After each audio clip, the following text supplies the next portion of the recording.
One sunny afternoon, a young man named Jack visited an old, wise monk living in a small, remote village. Jack had been feeling lost in life, overwhelmed by work, stress, and the constant pressure to achieve more.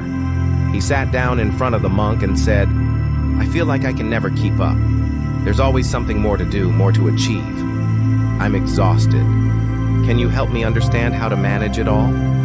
The monk smiled gently and gestured for Jack to follow him. He led Jack to a small room where he found an empty glass jar sitting on a wooden table.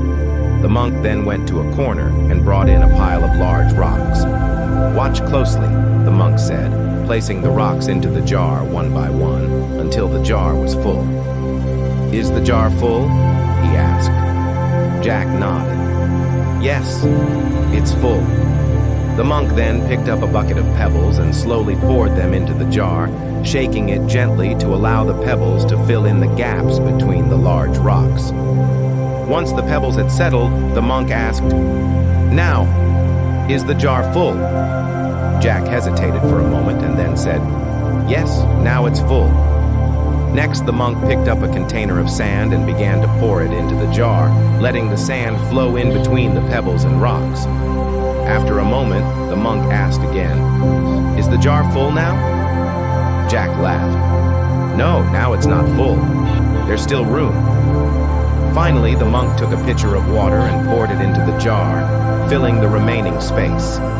The jar was now completely full, from the rocks to the sand to the water. The monk smiled and turned to Jack. "This jar represents your life. The big rocks are the important things, your values, your health, your relationships. The pebbles are the things that matter, but aren't as crucial, like your work, hobbies, and responsibilities. The sand is all the small, often trivial distractions, social media, worries, and unnecessary tasks. And the water is the little things that fill the gaps, things you do out of habit, but are often meaningless."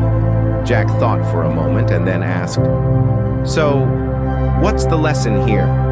The monk answered, "The lesson is this.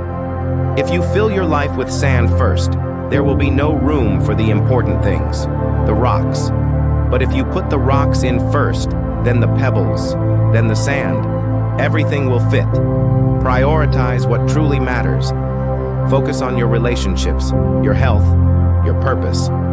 Don't let the small, trivial things crowd out the big, meaningful parts of your life." Jack sat quietly for a moment, reflecting on the monk's words. For the first time in a long time, he felt a sense of clarity. It wasn't about doing more. It was about doing what mattered most. He stood up, thanking the monk before leaving the small room. As he walked back toward the village, Jack made a promise to himself to always put the big rocks in first.